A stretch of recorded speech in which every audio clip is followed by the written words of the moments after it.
Дорогие друзья, здравствуйте, меня зовут Аннет Томас, я проживаю сейчас в Германии. Я попросила встречи Вадима Шигалова, потому что те события, которые сейчас вокруг нас происходят, они, конечно, требуют внимания, требуют анализа. Я уверена, что у Вадима есть подход абсолютно холодный, который можно назвать аналитический, и я надеюсь, что сегодня мы сможем разобрать какие-то основные моменты о влиянии событий на нашу жизнь и о тех, которые в том числе из Германии исходят. Вадим, здравствуйте. Всем доброго дня, Аннет, и доброго дня, зрители всех каналов, которые нас сейчас наблюдают.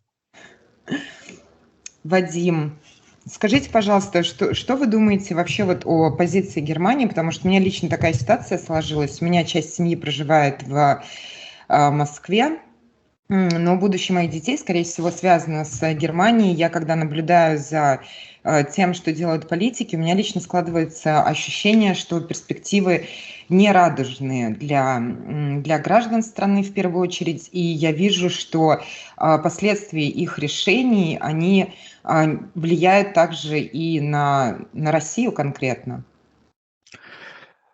Достаточно комплексный ответ. Во-первых, сейчас средний класс всех стран мира находится под угрозой, потому что именно средний класс выбран мишенью для уничтожения со стороны глобальных элит, которым средний класс абсолютно излишен, так как это люди, которые обладают временем, достаточно накопленными средствами, чтобы не перебиваться с воды на хлеб. Эти люди могут размышлять, у них есть на это время, деньги, есть время и деньги на какие-то каникулы за границей, поэтому эти люди должны быть устранены. Я не говорю, что физически устранены, но эти люди должны лишены быть дохода, который им позволяет вести подобный образ жизни, потому что мыслящая часть населения, такие большие пласты общества, разросшиеся за последние 100 лет, глобальным элитам абсолютно не нужны. Им нужны, во-первых, свой собственный класс, конечно, это те максимум 10% общества. На самом деле это еще меньшая часть общества, которая доминирует над всей остальной частью общества, и люди, которые полностью от них финансово зависимы, то есть люди, которые будут вынуждены существовать на подачке государства в результате так называемого фиксированного базового дохода, который сейчас обкатывается почти что во всех странах, развитых странах мира, и даже уже обсуждается в Российской Федерации. То есть каждая семья, каждый индивидуальный член семьи будет получать определенное количество денег, оно пока что не определено, но возможно. В разных экспериментах участвуют разные суммы денег. В Лос-Анджелесе сейчас выдают в результате пилотного проекта 3000 семей получает по $1000 в месяц, я так понимаю, на члена семьи, за которые они не должны совершенно отчитываться. По какому образу, по какому принципу выбирали этих людей, неизвестно. Возможно, рандомно, а возможно, это были специально отобранные типичные представители, скажем, низшего среднего класса, которые, скорее всего, не справятся с подобной задачей и будут впадать в зависимость от розданных им денег. Значит, таким образом, люди, которые высвободятся после многочисленных увольнений, потери рабочих мест по всему миру в результате роботизации, повсеместно вводящейся цифровизации. Это то, что Клаус Шваб называет четвертой индустриальной революцией. Он это все достаточно недвусмысленно описывает в своей книге «Четвертая индустриальная революция», вышедшей в 2016 году.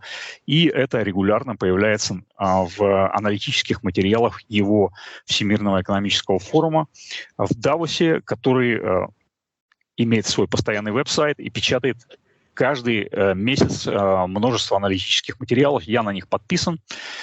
Бесплатная подписка, можете сами подписаться под своим именем, фамилией, даже под выдуманным именем, фамилией. Будете получать интересные документы, на которых не акцентирует внимание средства массовой информации. Ну так вот, там еще где-то с середины 2017 года распространяется и пропагандируется лозунг «Вы не будете ничего иметь, но вы будете счастливы». Ну и вот у них распространялся ролик в соцсетях, в Твиттере, у них на собственном сайте Всемирного экономического форума, где прилетает дрон, доставляет еду людям, приезжает какая-то роботическая прачечная. В общем, все услуги роботизированы и прочее. Ну и улыбающиеся люди открывают двери вот этим роботам-доставщикам и все прочее. И при этом там возникает такой короткий лозунг: у вас ничего не будет, и вы будете счастливы. Сейчас, вот за последние несколько недель, они начали массово удалять эти ролики из соцсетей, потому что они попали как бы в такой фокус, особенно альтернативных блогеров, ну, точнее, еще честных исследователей. И несмотря на то, что это все находилось в общем доступе где-то на протяжении более чем 5 лет, конечно, это многих людей возмутило, как только они начали на это обращать внимание. Потому что им практически открытым текстом говорят: у вас ничего не будет. То есть вас будут разорять. И то, что мы видели за последние 2 года, начиная с марта 2020 года, когда были введены строжайшие меры ограничительные, которые показались людям абсолютно абсурдными, просто абсурдными, потому что они не соответствовали заявленной цели. Ну, заявленная цель была безопасность и здоровье и так далее. Все те вещи, которые мы сейчас, к сожалению, произносить не можем здесь из-за цензуры. В общем, все поняли, о чем идет речь. И люди возмущались и говорили: какая глупость, особенно вот в Германии, какая глупость все эти правила 2G, 3G, зачем закрывать бассейны, зачем закрывать парикмахерские, почему маленькие заведения могут быть открытыми, а большие нет, и наоборот, там в разные времена были разные абсурдные правила. На самом деле никакого абсурда нет. Это целенаправленная кампания на разорение среднего класса и мелкого бизнеса, потому что мелкие бизнесы составляют костяк среднего класса.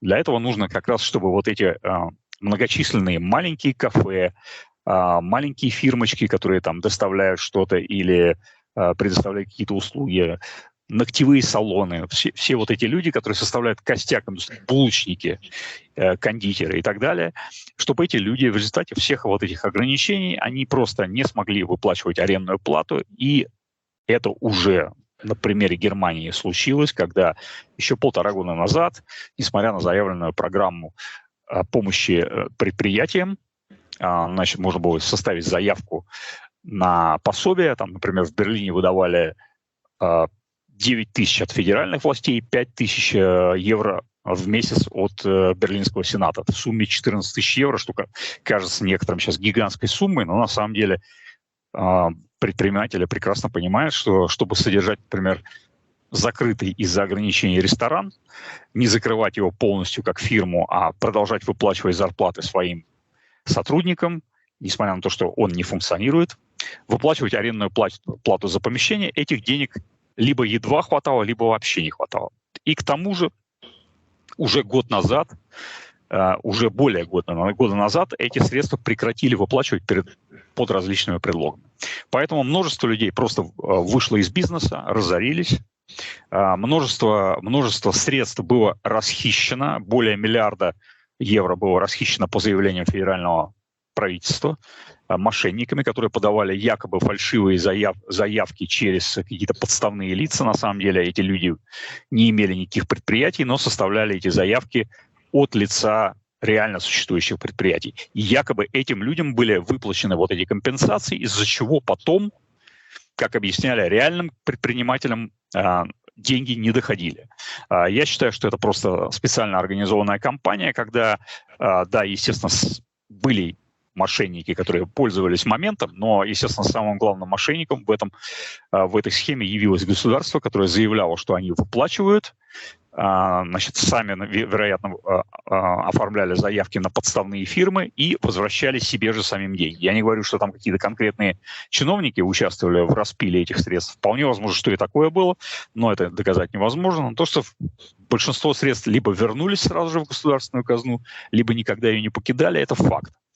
Ну и то же самое происходило в Соединенных Штатах, когда тоже пособие по безработице за начиная с марта 2020 года и по март 2021 года было заявлено, что более половины пособий по безработице были расхищены. Это официальное заявление американского правительства. То есть вот эти все вещи, в том числе и помощь мелким предприятиям, которые в рамках федеральной программы в Соединенных Штатах тоже существовала. Это означает, что все вот эти координированные акции – это не просто результат какого-то мошенничества криминальных элементов в соответствующих странах, хотя, конечно, и такое могло быть параллельно. Естественно, предприимчивые мошенники всегда пользуются, но самое главное, мошенничество исходит из государств, и они использовали момент, чтобы вот, собственно, этих людей всех разорить.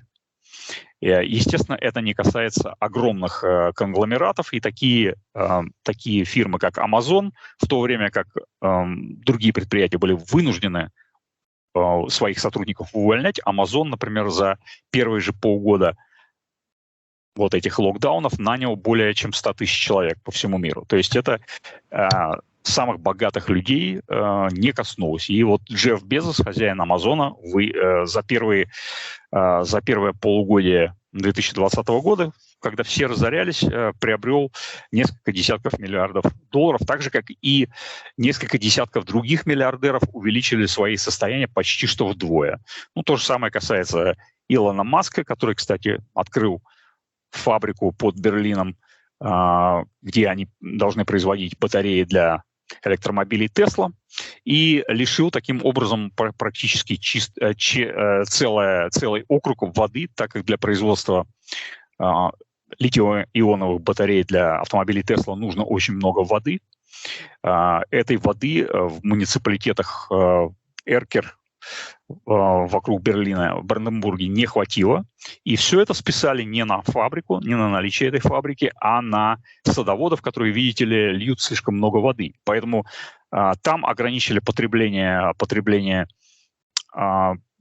воды с 75 литрами или 72 литрами на человека.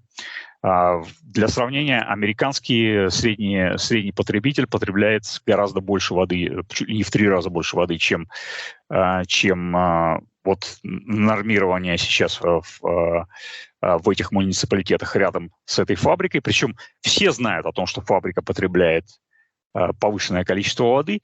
Это известно, и эта проблема известна и в Австралии, и в Техасе, где существуют точно такие же фабрики Tesla, занимающиеся тем же самым, которые производят там от 250 до 500 тысяч автомобилей в год. Берлинская фабрика пока что на первой фазе может производить только 250 тысяч автомобилей, а через 1,5-2 года они уже должны выходить на вторую фазу, где они могут производить 500 тысяч автомобилей. То есть потребление воды возрастет, и вся эта ответственность возлагается на обычного потребителя, которому ограничивают теперь еще к тому же и потребление воды. Ну и параллельно с этим призывается экономить еще и электричество, и газ, потому что, ну, во-первых, по понятной причине зависимость от снабжения газом из Российской Федерации, от которой сейчас пытаются избавить. Ну и второе, опять же, все те проблемы, которые искусственно создаются для людей, ответственность за их решение перекладывается на кошельки самих же налогоплательщиков, что мы видим по всему миру. То есть мы видим организованную кампанию по разорению среднего класса и превращению их полностью зависимых рабов от системы, которым будет выплачиваться, в конце концов, какой-то фиксированный универсальный базовый доход, размер которого, скорее всего, будет едва хватать на прокорм семьи и выплату арендной платы. Потому что большинство людей, которые будут терять в ближайшие годы работу, естественно, будут очень недовольны, и такую агрессию, накапливающуюся фрустрацию в обществе нужно подавлять и каким-то образом приглушать. Вот для этого и предназначен базовый фиксированный доход универсальный, потому что он на первых порах создаст иллюзию, что ничего не нужно делать для того, чтобы принимать эти деньги от государства. Таким образом, эти люди будут делаться абсолютно зависимыми и развращенными от подобных подачек. Так же, как мы знаем, люди, которые уже в течение десятков лет принимают вот эту социальную помощь, которая в Германии известна как Hartz IV, они тоже в своем роде уже морально развращены, потому что эти люди десятками лет ничего не делают и принимают достаточно неплохие деньги, а зазор между работающей семьей и людьми, которые принимают такую помощь, буквально составляет 150-200 евро в месяц. То есть этим людям выплачивают не только пособие, им доплачивают за аренду квартиры, множество других субсидий. То есть в результате работать становится невыгодно, и этих людей не спешат трудоустроить, потому что это и не нужно, это не является целью. Поэтому некоторые в Германии очень расстроены, когда они не намеренно попадают в такую ситуацию, и они расстроены, почему им, например, в бюро по трудоустройству предлагают какие-то абсолютно неадекватные их образованию и способностям работы. На самом деле это, естественно, целевая кампания, потому что, собственно, это и делается для того, чтобы предотвратить, чтобы эти люди выходили на работу. Это им не нужно. Ну, а в крайнем случае, если человек согласится, скажем, человек с высшим образованием согласится мести где-то полы, ну и хорошо. Это значит, что этому человеку практически ничего не надо будет выплачивать от государства, и он идет фактически за те же самые деньги, плюс, может быть, минус 100-120 евро работать в месяц, и будет сам себя обеспечивать. Это даже выгоднее. А если не согласится, и так тоже хорошо. Так что вот эта система действует развращающе, это знают люди, которые соприкасались с подобной системой в развитых странах, и они знают, каким образом некоторые люди существуют так десятками лет.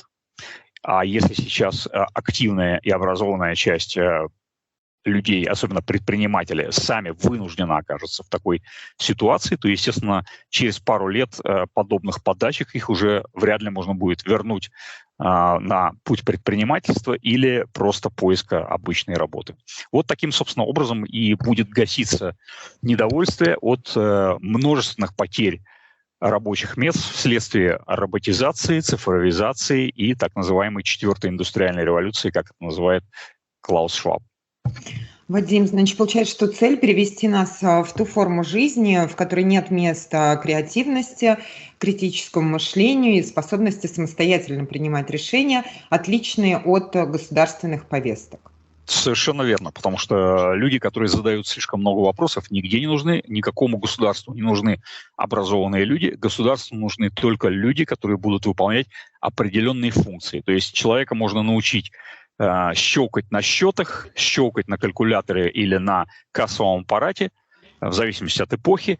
И, собственно, вот эти функции достаточно для того, чтобы он выполнял социальную роль. А если этот человек еще будет читать Фрэнсиса Бэкона или Шекспира и философствовать, это уже излишнее. Такой человек будет задавать лишние вопросы и будет задумываться, а все ли правильно устроено в этом государстве, все ли правильно устроено в этом муниципалитете, городе, районе и так далее. Такие люди государству никогда не были нужны. И, в принципе, эти постулаты изложены еще в книге «Идеальное», точнее, не книге, в диалогах Платона «Идеальное государство», который известен еще в переводе как «Республика». Там тоже каждой группе людей отводятся строго определенные функции. Охранники охраняют, сторожа сторожат, философы философствуют, и всеми ими управляет просвещенная аристократия. Там есть несколько форм правления, среди которых высшая форма – это аристократия, самая низшая – это олигархия. Это Платон считает очень неэффективная форма, когда очень маленькая кучка людей владеет всем и эксплуатирует всех и вся, включая во вред самим себе. А вот просвещенная аристократия, которая управляет таким стратифицированным обществом, где каждый строго выполняет свою функцию, где не будет частной собственности, где не будет даже своих жен. Нет, это не большевистская там сексуальная распущенность там 18-го, 19-го, там 20-х годов. И это немножечко другое. Дети будут общие, детские сады. В общем, все то, что мы видим, внедряется сейчас. И хотя вот это все было разработано еще 2500 лет назад. И вот все формы правления, обозначенные Платоном, может быть, они, конечно, и не... Точнее, они устаревали с течением времени. Понятно, что там есть категории людей, которых уже нету, но сравнительно вы можете просто экстраполировать вот эти должности, которые перечисляет он в этой своей работе. Там стражники, это может быть нынешний охранник, фигурально охранник или буквально охранник. Или это просто вот то, что называется офисным планктоном на сегодняшнем сленге и так далее.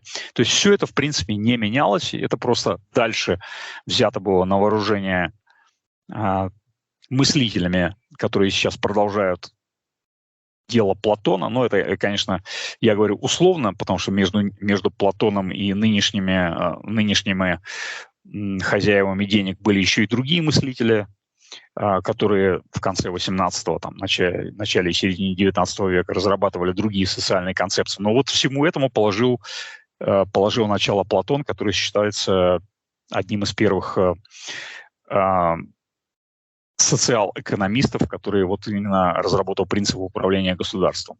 И сейчас все это используется, и то, что излагает Клаус Шваб в своей концепции великой перезагрузки и четвертой индустриальной революции, мало чем отличается от того, что было разработано еще 2500 лет назад. Да, Вадим, то есть получается, что план-то у них складывается. И это не может не угнетать. Я вам скажу, я вас сейчас слушала, и меня просто накрывала волна ужаса, потому что все-таки у меня было более такое легкое отношение к всему происходящему. Знаете почему? Потому что мне казалось, что все-таки Германия должна сохранить за собой хотя бы вот свои национальные предприятия. Но, к сожалению, то, что я вижу, как происходит, и вот Тесла, да, которую вы упомянули совершенно справедливо, тоже в этом ключе, я так понимаю, что все-таки такого плана нет. И получается, как есть желание размыть людей, да, превратить всех в такую какую-то пелену, такое же отношение и к странам, и к национальным достояниям, и к истории, и к научному прогрессу, который был достигнут той или иной страной. Все это сейчас нужно отбросить назад, и здесь тогда какая цель? Чтобы не было и национальной тоже самоосознанности?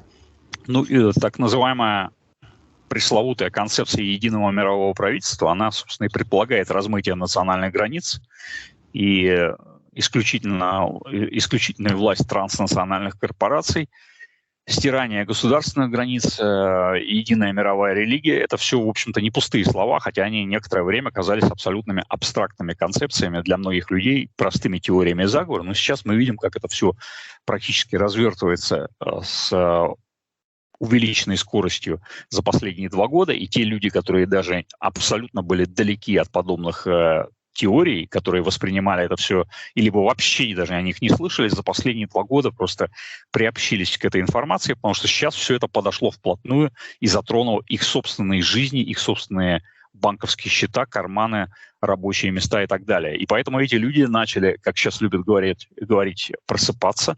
На самом деле, конечно, сознание этих людей далеко от осознанности того, что происходит, но, по крайней мере, часть того, о чем говорили дальновидные люди и исследователи еще 100 лет назад, до этих людей начало доходить. Ну и вот эти вот иллюзии разные о том, что что-то пошло не по плану, вот ура, у них что-то пошло не по плану. Это просто иллюзия людей, которые не очень образованы и не очень осведомлены. На самом деле, все то, что происходит сейчас, это часть большого плана. Планы были разработаны и усовершенствованы, и модифицированы очень давно, это, как минимум 50, 60, 70 лет назад. Есть документы, я их читал, многие их читали, они, собственно, особенно не скрываются. То, что происходит сейчас, там есть вплоть до того, что на сайте фонда Рокфеллера 5 мая 2010 года вот этот план по даже противодействию ограничениям в связи с эпидемиологической обстановкой, так называемой, это все еще было разработано и опубликовано у них на сайте в 2010 году, как этому противодействовать, как люди будут недовольны и раздражены, по их мнению, к 2025-2026 году, и что нужно как со стороны государства предпринять для того, чтобы вот это недовольство подавить или разъяснить.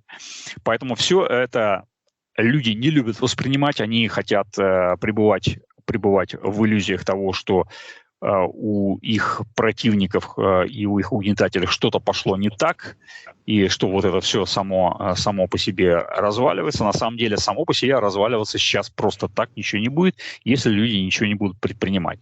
Да, система, в конце концов, подобная система угнетения олигархическая, она может рухнуть под своей собственной тяжестью, я это постоянно повторяю, но рухнув под своей собственной тяжестью, как развалившаяся Римская империя, Древнеримская империя, это означает, что это будет 400 лет угасания.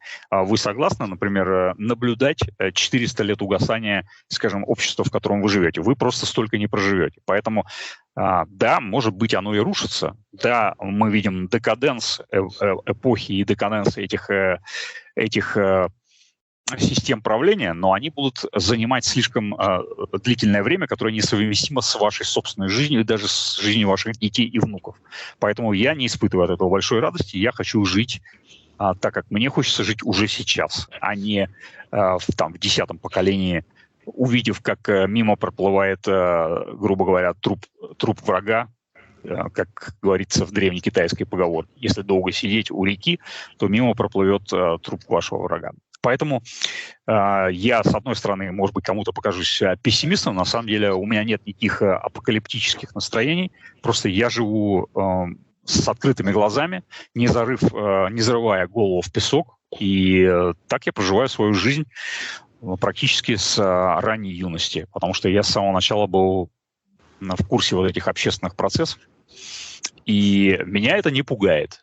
Я делаю то, что я считаю нужным делать, независимо от того, будет результат или не будет, потому как, во-первых, я воспитан в скептических и стоических философских школах. Я считаю, во-первых, конечная истина непостижима. Это постулат скептической школы. И все вот эти тяготы нужно воспринимать просто как само собой разумеющееся, но это не значит, что нужно сидеть сложа руки. То есть я делаю то, что я считаю должным, и пусть получится то, что получится. Вадим, ну, получается, наверное, все-таки есть плюс в этой ситуации, потому что действительно все планы налицо, и люди могут их воспринимать серьезно, могут не воспринимать серьезно, но перечень существует, да, и благодаря в том числе, конечно, и блогерам, которые доносят ситуацию, опираясь на факты, на публикации. Вадима, есть ли смысл просто вот проходиться по этому списку и смотреть? Ага, значит, они хотят сделать так, чтобы образование потеряло смысл. Значит, соответственно, каждый человек должен уделить своему образованию внимание. И до тех пор, пока еще у нас есть электричество и интернет в доступе, мы все можем это сделать.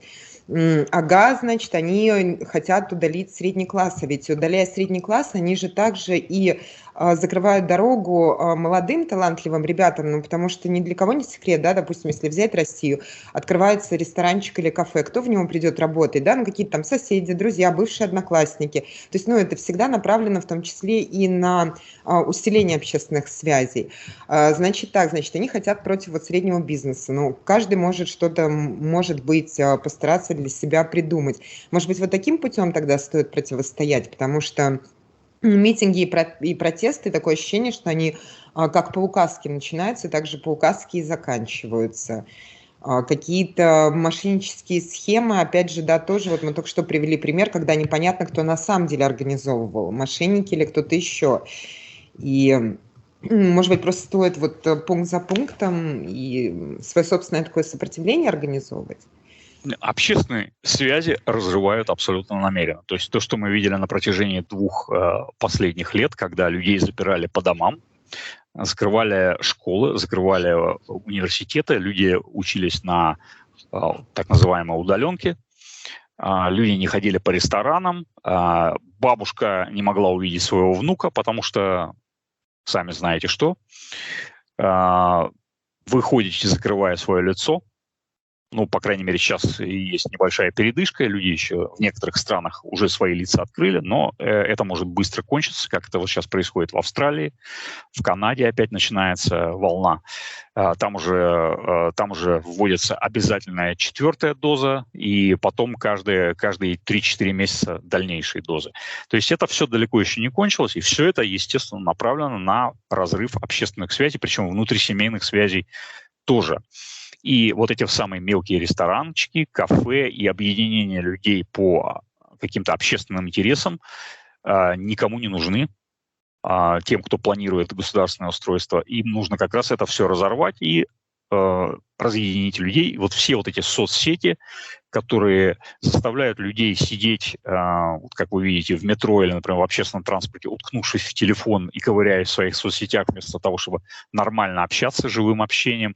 Вот это как раз все то, что предсказывали социологи с момента появления соцсетей, то есть там с середины 2000-х годов, когда начали появляться большие соцсети. Все это было предсказуемо, социологи об этом говорили. Сейчас мы получили результаты. Даже создатель, например, один из создателей Фейсбука, тоже это как один из ведущих менеджеров, уже покинув свой пост, сам рассказывал о том, что Facebook и Instagram разрывают социальную ткань общества. Что мы, собственно, сейчас и получили. А вот эти ограничения, которые ввели 2 года назад, и которые периодически то включались, то выключались, в зависимости от страны с разной интенсивностью, это еще больше усугубляет это. И, в принципе, это действует как раз в рамках того плана, который должен общество полностью разобщить. Мы видим, что в той же самой Германии первые, скажем, несколько месяцев разрешали демонстрации, прошли большие демонстрации, о них замалчивала пресса, они преуменьшали их количество. Скажем, вот когда в Берлине 1 августа 2020 года вышло на улицы, как минимум 500 000 человек, заявители этой демонстрации, говорили, что там было 1 000 000 человек, но там было минимум 500 000 человек. А полиция сказала, что было всего порядка 17 000. То есть видите, у вас на какой порядок полиция дезинформирует общество о масштабах протестов. В результате еще несколько месяцев были разрешены вот эти демонстрации в ограниченном количестве, и то людей уже начали переписывать, регистрировать, окружать и проверять у них документы, брать на заметку главных баламутов. И потом это выродилось уже в то, что даже вот эти так называемые прогулки в городках маленьких, которые стали возможными, единственной возможной формой протеста вместо полноценной демонстрации, даже и эти мероприятия начали свертывать. То есть людей начали прессовать.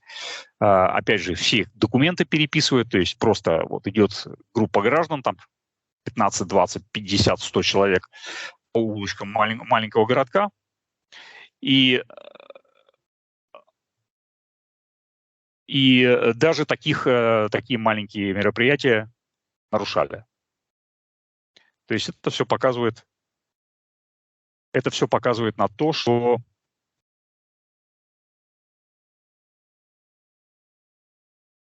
да, меня слышно, да? Алло.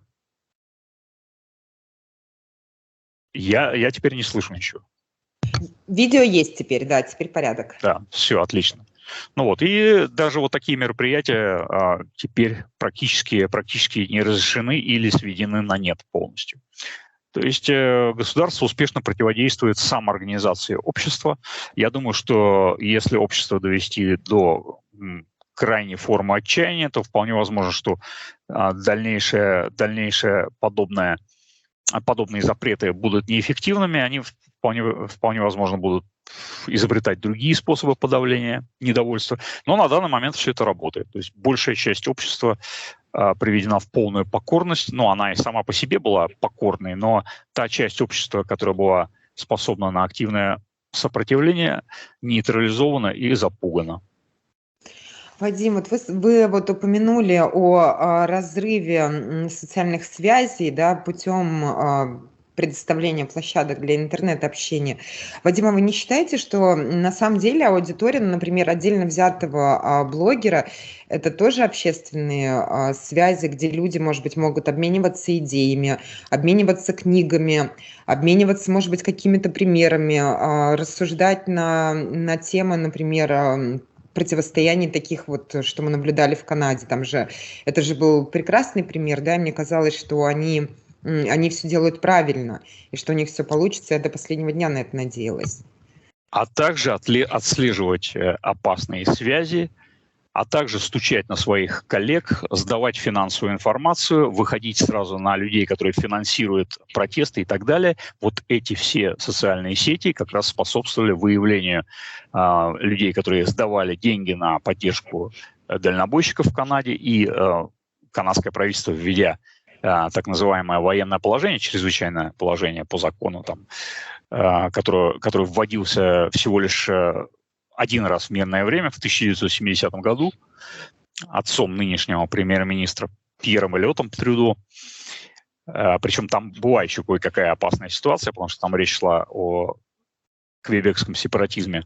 Но вот они практически квебекский сепаратизм, в том числе вооруженный, подавили в течение нескольких недель, введя суровые меры. А в этот раз в течение буквально одной недели протест был подавлен, то есть людей просто в буквальном смысле растащили с улиц, машины дальнобойщиков потеряли страховки и, соответственно, стали нелегальными на улицах, поэтому их можно было просто оттаскивать в прямом смысле. Водителей штрафовали, а по закону о финансировании нелегальных протестов людей начали штрафовать, и их банковские счета начали замораживать. Причем, когда после 3 недель было это военное положение фактически отменено, то вот эти вот законы, которые писались под это военное положение, финансовые, где за $25 финансирования такого протеста у человека могли заморозить счет, их не убрали.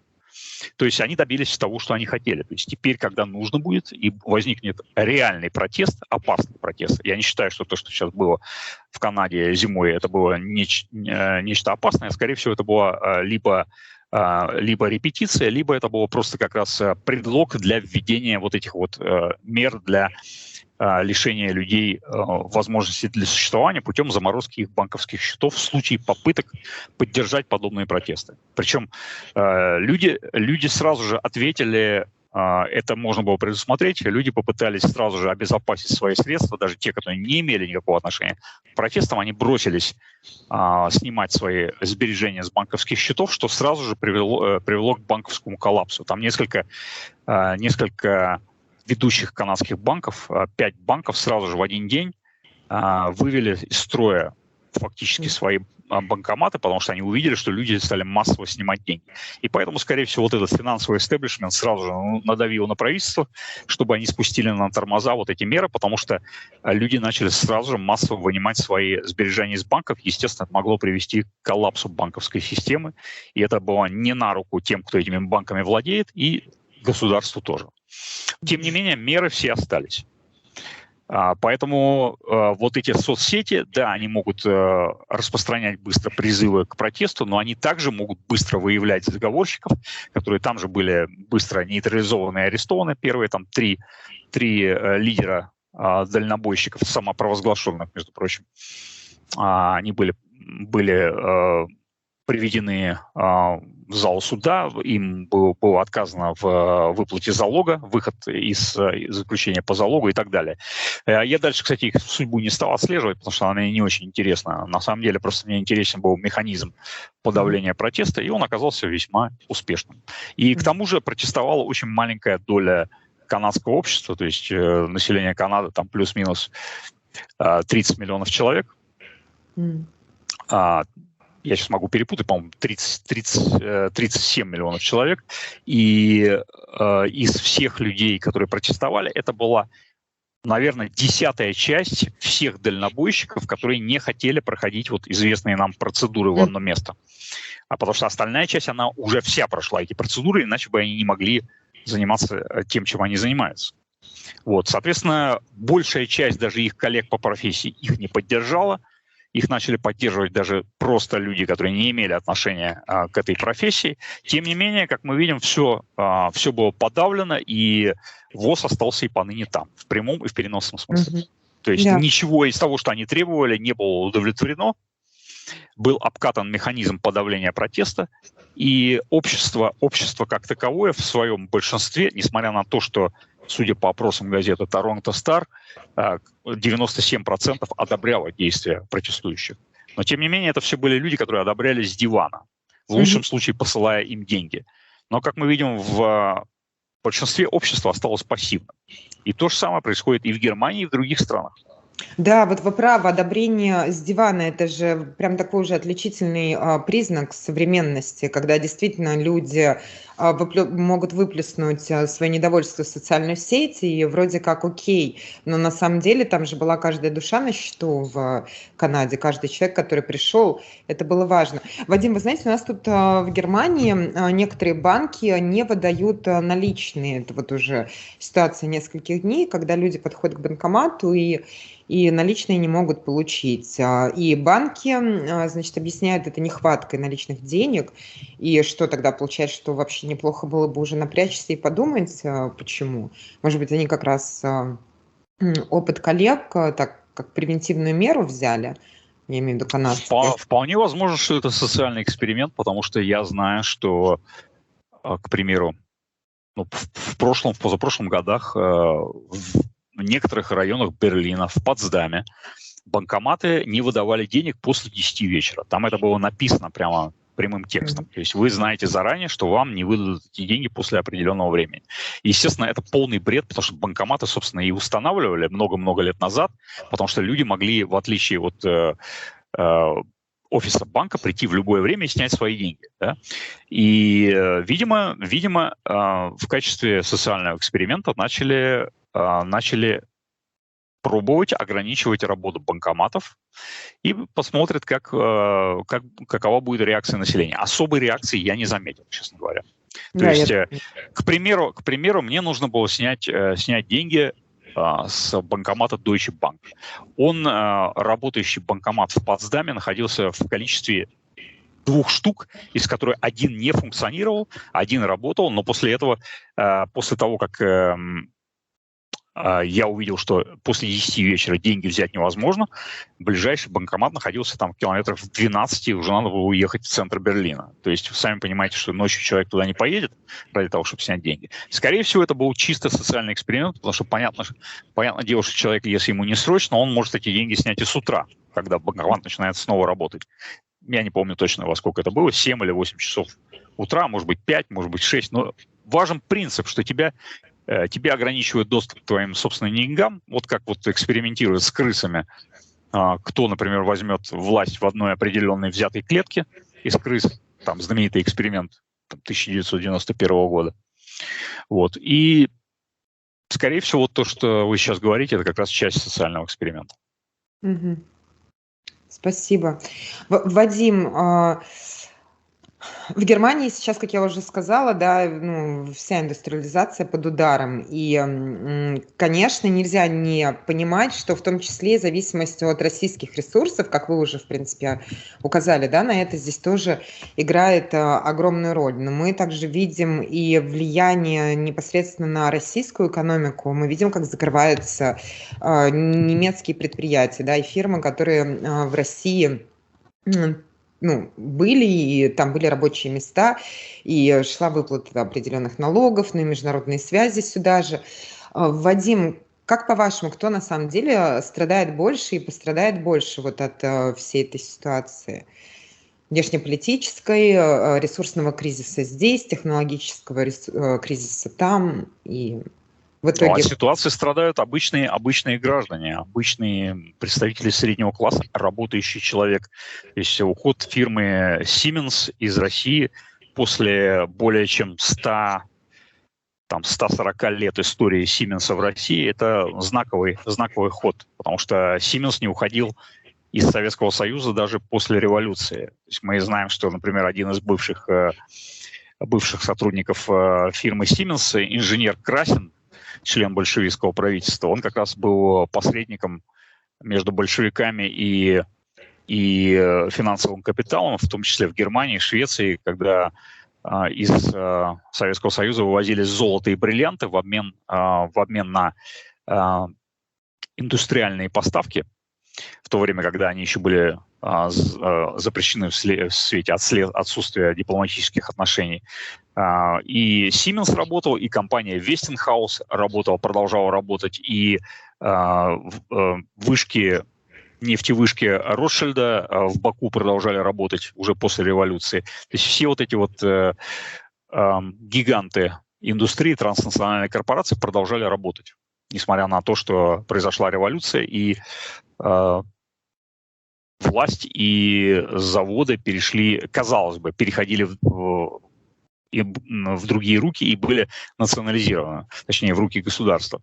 Вот. А сейчас все это практически на протяжении 4 месяцев рушится.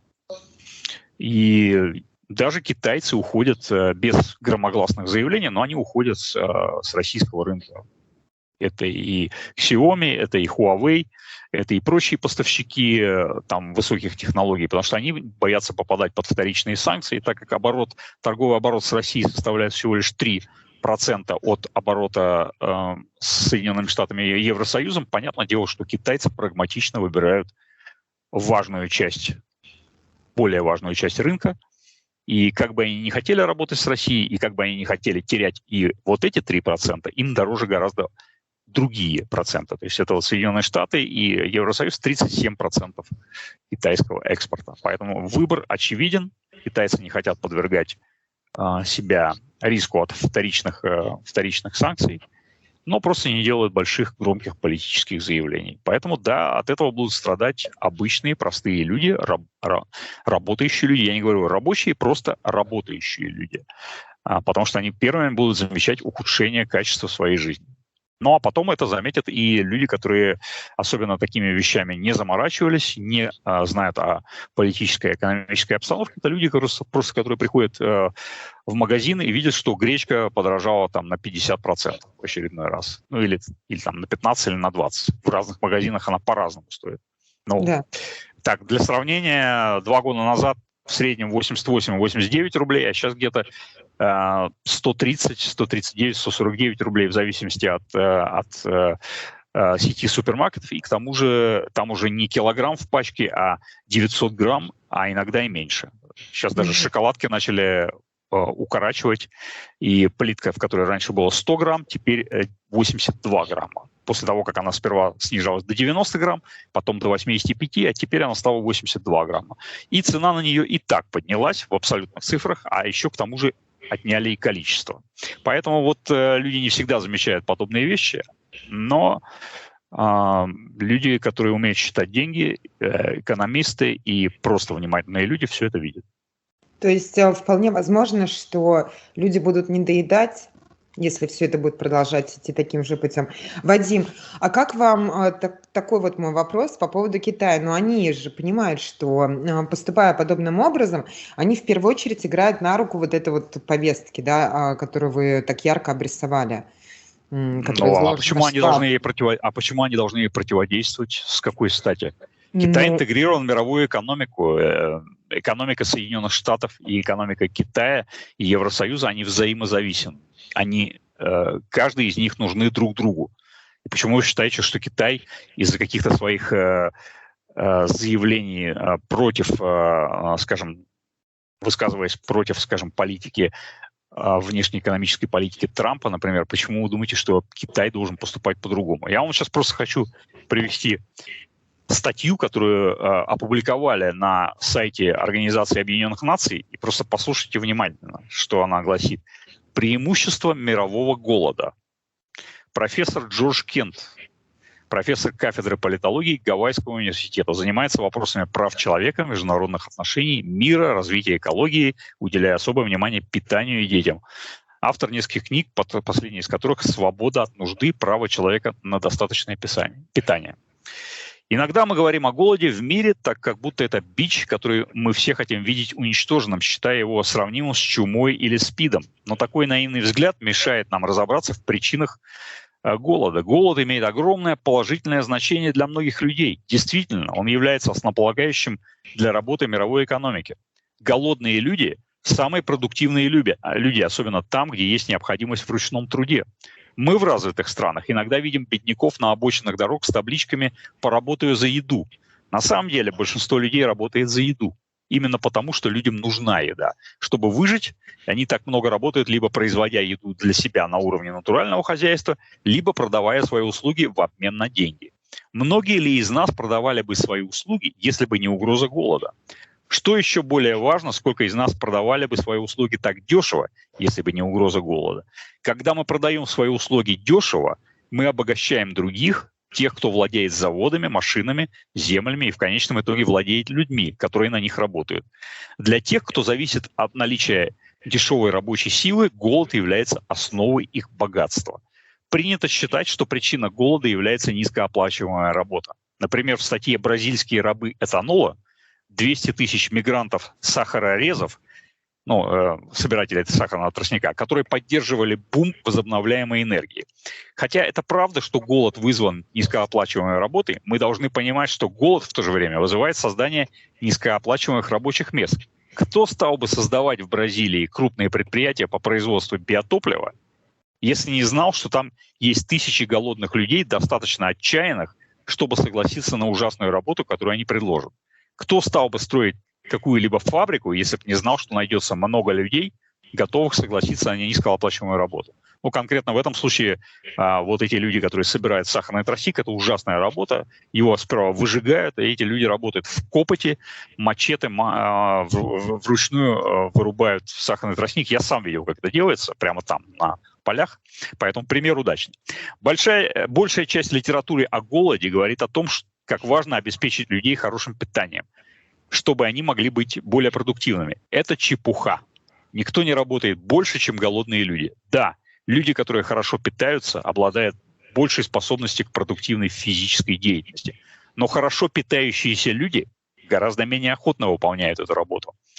Неправительственная организация «Освободите рабов» определяет рабов как людей, которым не разрешается уходить с работы. По ее оценкам, в мире насчитывается около 27 миллионов рабов, включая тех, кого буквально запирают в рабочих помещениях и держат в качестве подневольных работников в Южной Азии.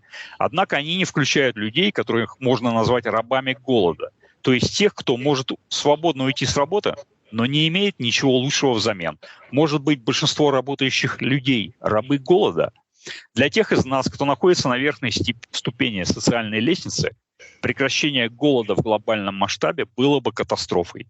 Если бы в мире не было голода, кто бы вспахивал поля, кто бы собирал урожай овощей, кто бы работал на заводах по производству продуктов питания, кто бы чистил наши туалеты.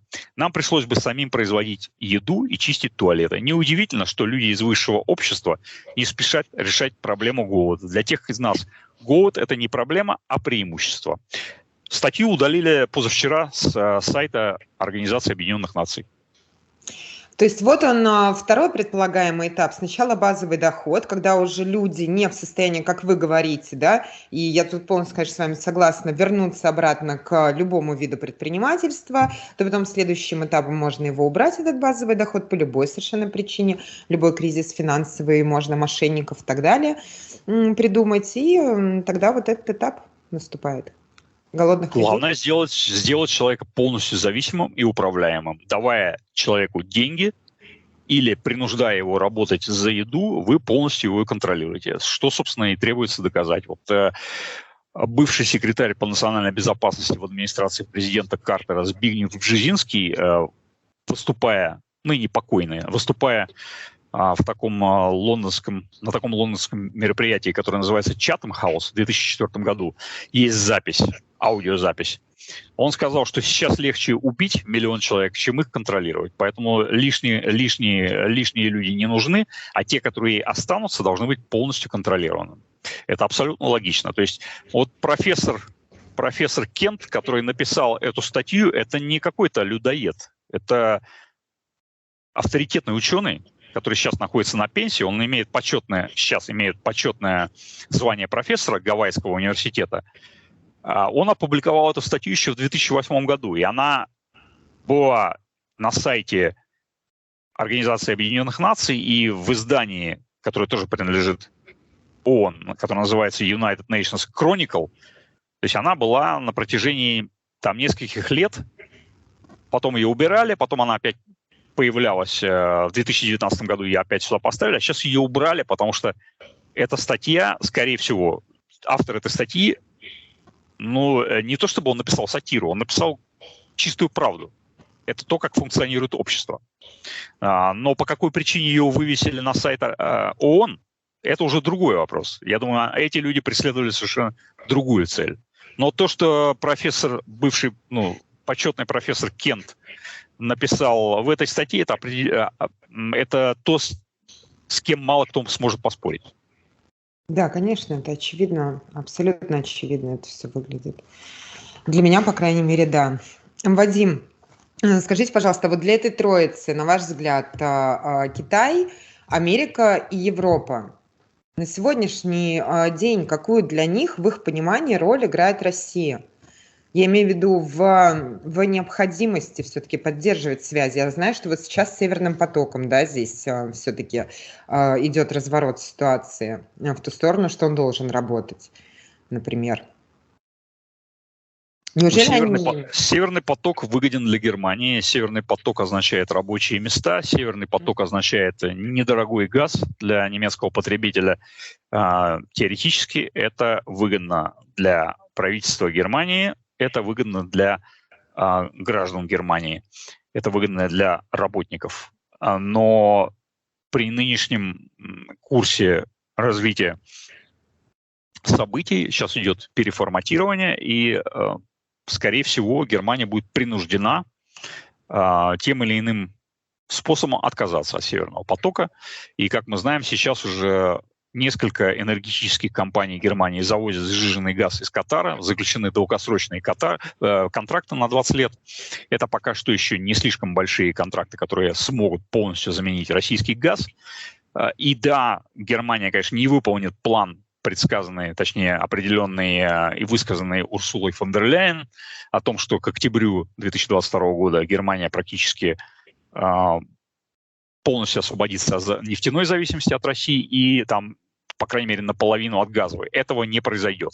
Но курс взят на это дело, и, скорее всего, Германия будет принуждена совершить этот разворот, и потому что под вопросом другие, более серьезные вложения, которые зависят в том числе от Соединенных Штатов. Поэтому здесь, да, нам нужно будет пожертвовать интересами своих граждан, и даже некоторые интересанты внутри Германии из финансового и промышленного капитала, которые будут терять на этом деньги, понятное дело, что им, возможно, будет предложена какая-то другая альтернатива, хотя здесь, очевидно, это не в их интересах.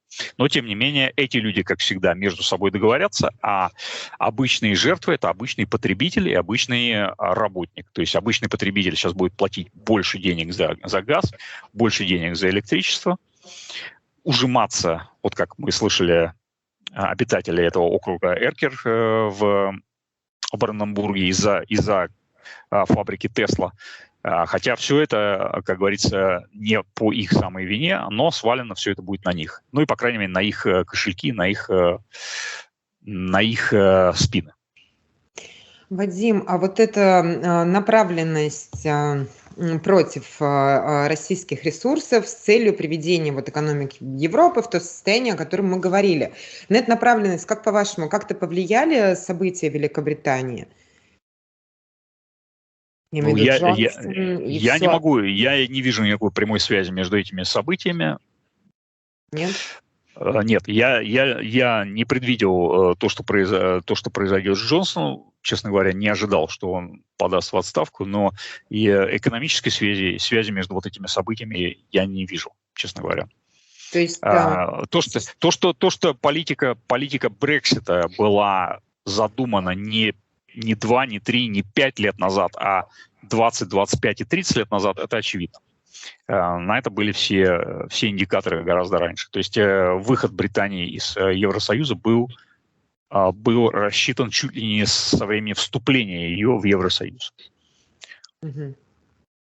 По косвенным причинам, которые я сейчас просто не буду здесь рассказывать, это слишком длинная история. Угу. Да, я поняла. То есть все-таки, скорее всего, Великобритания играет свою собственную, да, партию, разыгрывает в сегодняшних событиях. Тогда я так по крайней мере, они это пытаются делать, да. Угу. Так я могу тогда трактовать ваш ответ. Вадим, мы уже в эфире час. Вы, конечно, спасибо большое, вы ответили на все мои вопросы. Буду рада встретиться с вами еще. Могу вас попросить сказать что-нибудь хорошее, обнадеживающее? Все-таки жить-то хочется ведь в любом случае. Ну, я никак не призываю людей унывать. Я просто за то, чтобы смотреть на мир с открытыми глазами и не следовать идиотской тактике страуса, втыканию свои головы в песок, выставляя свою филейную часть, чтобы пасть жертвой тех, кто подходит сзади. Извините за такую метафору. Просто люди должны делать, что они считают правильным, и пускай будет, что будет. А не просто ссылаясь на то, что что-то делать бесполезно, расслабиться, лежать на диване и комментировать все исключительно с дивана. Идти на баррикады, ломать мостовые и вытаскивать оттуда булыжники я тоже не призываю. Далеко не все на это способны. Даже на просто обычное словесное противостояние или, скажем, противостояние моральному и психологическому давлению со стороны властей или даже работодателя далеко не все способны. На это способно как раз только меньшинство людей. Поэтому призывать людей на какие-то организованные выступления тоже бесполезная вещь. Во-первых, самое главное – это осознавать процессы, которые вокруг тебя происходят. А уже дальше посмотреть, как ты хочешь приспосабливаться, прогнуться, загнуться, прилечь, сопротивляться. Это уже ваш личный выбор. Да, и самообразовываться, да, наверное, потому что для всех перечисленных, да, надо все-таки быть знакомым с навыками. Ваши собственные книги. Подскажете, где информацию получить? На данный момент у меня есть книга, которая вышла в прошлом декабре. Она называется «Оккультные игры элиты». И сейчас она в ограниченном количестве рассылается как по России, так и за границу с моим автографом. И заказать ее можно через email, который указан под каждым из моих видео на моем канале. Думаю, вы приложите ссылку на мой канал.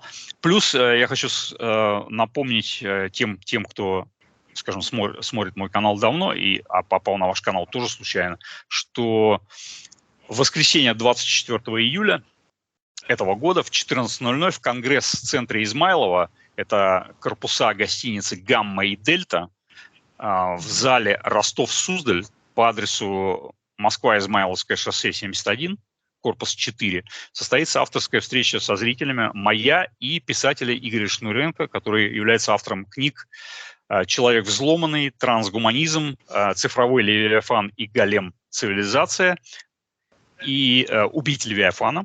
То есть он занимается проблемами цифровизации и искусственного интеллекта. У нас будет совместное выступление, то есть каждый будет раздельно выступать, потом у нас будет совместное выступление, где вы можете задать свои вопросы, а также, если вас заинтересует, и приобрести книги с автографом, и мои, и его. Так что приглашаю всех 24 июля в 14:00. Спасибо. Я сейчас еще раз пожалела о том, что я не в Москве. Спасибо большое. Вадим, большое спасибо еще раз. Спасибо. Да, было очень интересно, есть о чем задуматься, и спасибо за то, что вы указали также на материалы, которые стоит прочитать, и про Платона напомнили. Всего доброго, до свидания.